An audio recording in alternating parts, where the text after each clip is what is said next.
그 전에 신의 심판설 공군 기상대에서 근무하셨던 전보벌레님께서 올려주신 썰랑썰레입니다. 유튜브로 보시는 분들 구독과 좋아요 잊지 말고 한 번씩 눌러주세요. 감사합니다. 공군에는 육군의 혹한기나 혹서기 같은 중요한 훈련이 몇 가지 있는데 UFG 울진 프리덤 가디언즈인가? ORI가 대표적입니다. ORI가 뭐야? ORI? 1년에 4번 하는데 ORI 훈련의 연습 및 예비훈련 같은 느낌으로 3박 4일간 진행하는 훈련입니다. ORI를 연습하는 예비훈련으로 OR2를 먼저 한대요. ORI가 제일 큰 건가 보네. ORI는 2년에 한 번 하는 훈련으로 군생활 당시 공군 24개월 중 한 번은 해야 되는 훈련이고 가장 중요하고 가장 빡세고 가장 길게 2주 정도 진행하는 미친 훈련이죠. 사실상 모든 승진이 여기에 달려있기 때문입니다. 우와, 처음 듣네.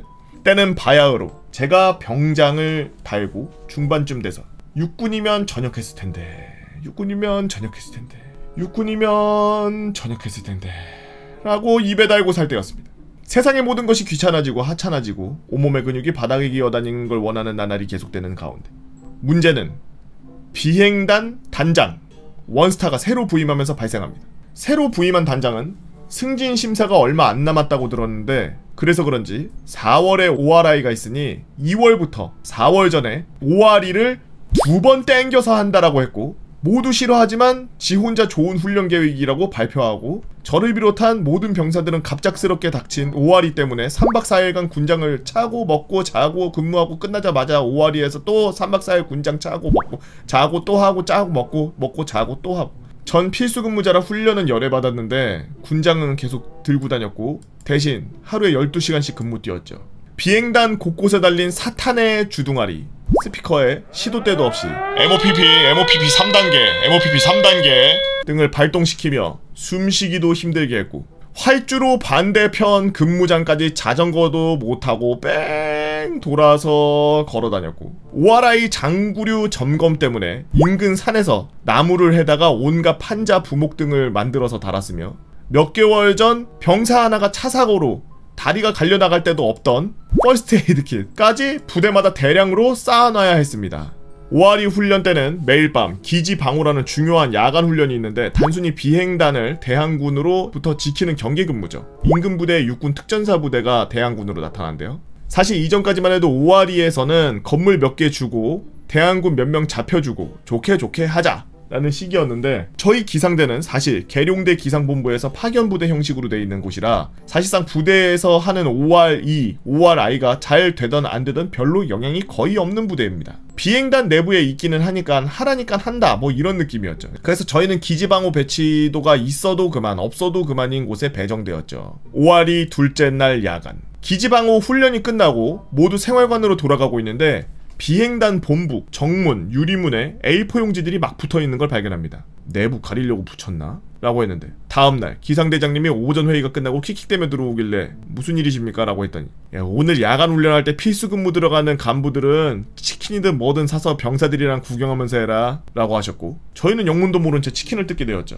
이하 회의 내용은 기상대장님이 풀어주신 썰을 토대로 작성되었습니다. 사건의 시작 ORI 셋째 날 단본부 정문에 붙은 종이 폭파라는 두 글자였고 단본부 옆 지하벙커 오전 회의에서 단장은 테이블을 엎고 난리가 났습니다. 속으로는 계속 웃고 있었던 기상대장. 좋게 하자던 특전사 부대가 신임 단장 기선제압이라도 하려는 건지 ORI가 얼마 남지 않은 저희 단장을 한번 쫄리게 하려는 건지 통수를 후렸고 이에 분노한 단장은 배신자들은 빨갱이보다 더 위험하다라는 발언과 함께 협상이나 타협 없이 강경 대응을 택했고 헌병대를 포함한 기지방호 최전선의 대대장들과 긴급회의에 들어가게 됩니다. 단본부가 폭파당한 책임이 가장 큰 헌병대와 수송대대장은 위기를 느끼고 자신들의 충성심을 증명하듯이 눈에 뵈는 게 없어진 까닭에 작전들을 막 호접이로 꺼내기 시작했는데 플랜 1 그물 속탄 작전. 활주로가 넓고 비행도 없으니까 차량을 이용하기 좋았고 특전사들은 차량이 없으니 그들을 차 2대 사이에 굵은 로프나 축구 골대망 같은 걸로 엮어가지고 활주로 옆 풀숲에 숨은 특전사들을 물고기처럼 쓸어 담자는 계획을 세웠지만 특전사도 사람이다. 차량의 속도로 날아오는 로프에 맞으면 최소 골절인데 그걸 버티면 윈터 솔저지라는 의무 대대장님의 만류에 무산되었습니다. 플랜 2 가두리 양식. 작전의 스케일이 점점 커지는데 특전사가 침투한 걸 알게 되면은 바로 활주로의 외곽도로를 개인 소유 차량 포함 모든 차량을 포위하고 헤드라이트를 죄다 킨 상태에서 서서히 차량들을 좁혀나가자는 작전이었으나 특전사가 개인 차량을 밟고 넘어가면은 차량 도색 및 수리비는 누가 내주냐는 의견이 나와서 무산되었죠. 플랜 3 동남풍. 작전의 스케일은 대륙급으로 진화하게 되는데 어차피 배워야 할 활주로의 풀에 불을 지르자는 작전이었습니다. 미리 불을 싸질러 놓으면 특전사가 잠복할 곳이 없어진다는 작전이었으나 당시 활주로가 공사 중이어서 공사 업체에 기물에 피해가 간다는 이유로 무산되었죠. 제갈량이 있네. 그렇게 모든 작전이 무산되고 최종 플랜 4로 시작하게 되는데 작전명 고라니. 5월이 셋째 날 야간, 저와 관측병 간부 2명 필수 근무자들이었어요. 기상대 꼭대기층에서 특전사가 침투해야 될 시간에 한창 지났기에 정막이 흐르는 비행단은 한 손에 치킨, 한 손에 망원경을 들고 구경하고 있었습니다.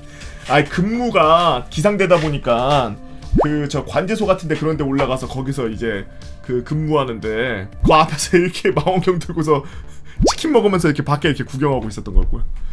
서치라이트만으로 활주로를 비추며 왔다 갔다 했지만 특전사의 모습은 보이지 않았습니다. 그때 펑! 한 발의 폭음과 함께 작전이 시작되었죠.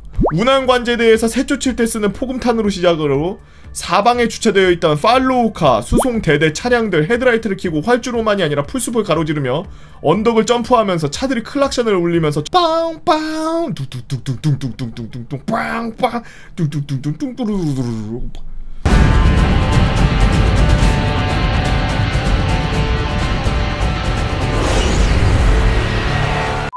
철조망에 걸린 고라니들을 마냥 미쳐 날뛰기 시작했습니다.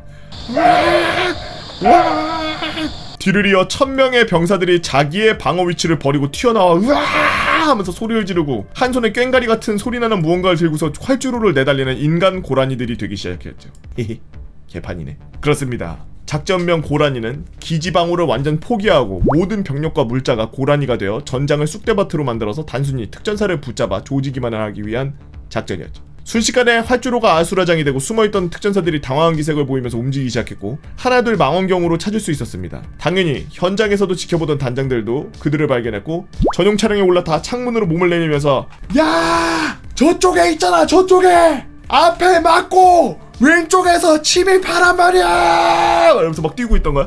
대장 고라니의 지휘봉에 따라서 모든 차량들이 무리지어서 이동하기 시작했습니다. 수송대 버스는 도주하는 특전사의 앞을 시온 모양으로 틀어막았으며 뒤에 오는 차들은 버스에 막힌 특전사들을 압박하였고 특전사들은 포상휴가 공적에 눈이 먼 공군에 무사히 체포되기 위해서 그들을 설득해야 했고 이미 특전사가 아닌 사람이 아닌 한낱 포상휴가증이 불과했던 공군병들은 그들을 무자비하게 진압하였고 서로 먼저 잡겠다고 당기다가 특전사들 군복을 찢어주고 걸레짝이 되었죠. 넘어뜨리고 포박하다가 흙을 먹게 된 특전사도 있다고 했습니다. 마지막 4일차는 별일 없이 넘어가게 되었고 이후 있었던 5월이는 아무 일 없이 조용히 넘어갔습니다. 다음에는 말년휴가 직전 배우로 전직한 썰 풀어보겠습니다 라고 살만한 전보벌레님께서 올려주신 썰랑썰레였습니다. 공군은 참 다이나믹하네. 근데 뭐 군대에서는 이렇게 서로 부대 간 협조? 협조나 이런 걸로 갖다가 저렇게 뭐 우리가 뭐 하나만 터트릴 테니까 그쪽에서 뭐 우리 부대원 한 명만 잡는 걸로 이렇게 합시다 뭐 이런 식으로 뭐 서로 얘기하고 그러나봐요. 우리 부대는 그런 거 얄짤 없었는데 우리 부대가 되게 특이한 부대였어요. 우리 부대 옆 부대가 굉장히 중요한 시설이어서 그 중요한 시설 바로 옆에 붙어 있었거든. 그게 어떻게 돼 있냐면 철조망 하나로 이어져 있어. 그러니까 옆에 부대 사람들이랑 같은 시간대에 동초를 돌고 있으면 그쪽 사람들이 팻말 돌리고 있는 걸 볼 수가 있어요. 그렇게 철조망 하나로 부대가 2개가 붙어 있는 상태였어. 특전사인지 특공대인지는 모르겠는데 저쪽 옆 부대로 갔어야 되는데 좌표는 찍혀있는데 부대에 우선 철조망을 넘고 보니까 우리 부대였던 거야. 근데 뭐 우리 부대나 저쪽 부대나 뭐 다를 게 없다고 생각했는지 우리 부대에다가 폭발하고 저거 스티커 붙이고 간 거야. 개 난리 났지. 개 박살났어요. 그래서 근데 되게 신기했던 게 특전사 그 친구가 어떻게 나갔냐. 우리가 낮에 돼서 발견했거든. 본청에 폭파 붙어있는 것도 낮에 발견하고 근무자들 뭐 했냐, 밤에 폭파되는 거 붙어있는 거 확인도 안 했냐, 난리가 났어. 그래서 언제 어떻게 나갔나 확인을 했더니 특전사 애들이 공작하고 그냥 그 자리에서 바로 자기네가 걸릴 거라고 생각을 했었나봐. 안 나가고 배수로에 누워있었대. 차 지나갈 수 있게 이렇게 돼 있는 그런 배수로 같은 거 있잖아요. 거기 밑에 땅 까가지고 그 밑에 보면은 막 흙 같은 거하고 막 나무 쪼가리하고 막 이런 거 모여 있잖아. 그 밑에 들어가서 거기에서 풀 이렇게 막 아무렇게나 해가지고 위장하고 신발 가리고 머리 가리고 그러고서 둘인가 들어왔다가 나갔다는데 그렇게 가리고서 해 뜰 때까지 거기서 잤대. 신기하지. 저도 듣고 깜짝 놀랐어요. 우리나라 특전사나 특수부대에 있는 사람들이 참 대단하구나. 여튼 참 신기한 일이에요. 뭐 임무를 위해서는 똥 바지에 싸겠죠. 여러분도 가끔 똥 바지에 싸잖아요. 유튜브로 보시는 분들. 우리 유튜브 똥쟁이들은 어떤 재미난 이야기들을 갖고 있나? 네이버 카페에서 개보고 팬 다 모여라 개팬다로 오셔서 써랑썰레 게시판에다가 글 남겨주시면 유튜브로 작업해서 업로드하도록 하겠습니다. 유튜브에 보시는 분들 구독과 좋아요 알림 설정 잊지 말고 한 번씩 눌러주시고요. 오늘도 나라를 위해서 고생하고 계시는 우리의 국군 장병 여러분들 진심으로 감사드립니다. 이봐.